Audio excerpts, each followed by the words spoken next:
Yes, thank you, Congresswoman Stevens, for your leadership and for your voice on this very important policy issue. My name is Reverend Marvin Silver, and I serve as the Director of Leadership Development and Organizing at the Children's Defense Fund. And at the Children's Defense Fund, we envision a future where marginalized children flourish. In fact, all children flourish, and that leaders prioritize their well-being, and that communities wield the power to ensure their dignity, young people's dignity and success in the world. As a Christian minister, as I became informed about the realities of Project 2025, its proposals, became deeply alarmed at its impact, particularly as it relates to our children, their education, and their future. Project 2025, it deeply conflicts with Christian principles and values such as compassion, love of neighbor, fairness, care for the most vulnerable in our society. In fact, as a Christian minister, it is antithetical to the gospel of Jesus Christ. The education principles do not reflect these principles and values. They emphasize rather privatization, decentralization, and intertwining government functions with a singular interpretation of Christianity. And that's very alarming, because it can essentially push aside and deny the voice and the freedoms of other faiths, other religions to exercise their faith and their beliefs freely, that is guaranteed through our U.S. Constitution. When I look at particularly our central figure as Christian minister, Jesus in particular, when he started his ministry, he shared some critical words such as this: bring good news to the poor, proclaiming release to the captives and recovery of sight to the blind, letting the oppressed go free, and proclaiming the year of the Lord's favor.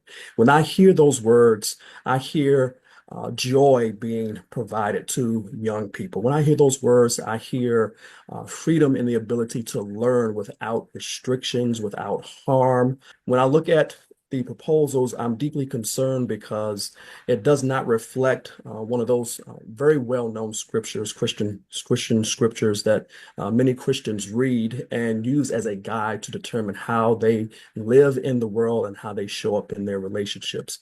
And that is when Jesus used a parable and he talked about, if you do it for the least of these, you did it for me.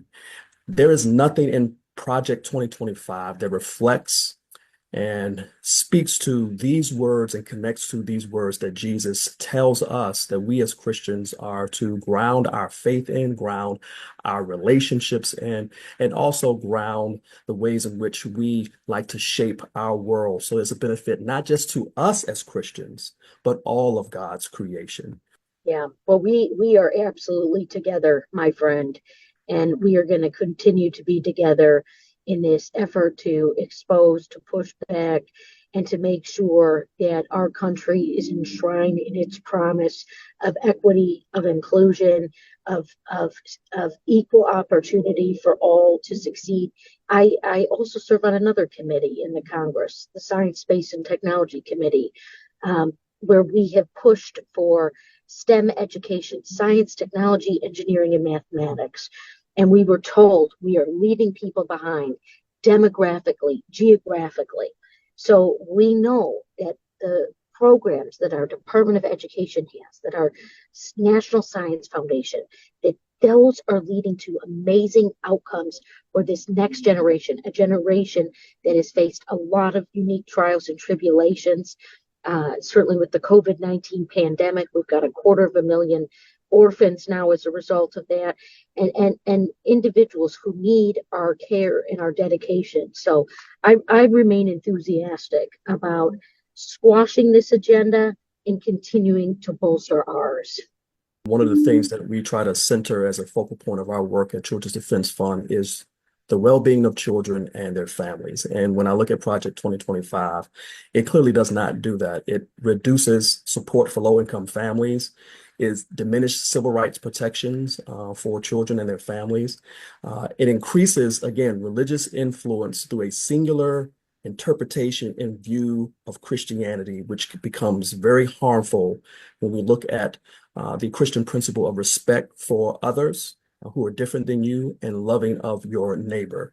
And then it again challenges our religious freedom and pluralism in this country, which are given to us not just only a God-given right, the ability to sort of worship freely as you choose. But also that is which is given to us through our U.S. Constitution, and that's something I'm deeply concerned about as a father with three young children.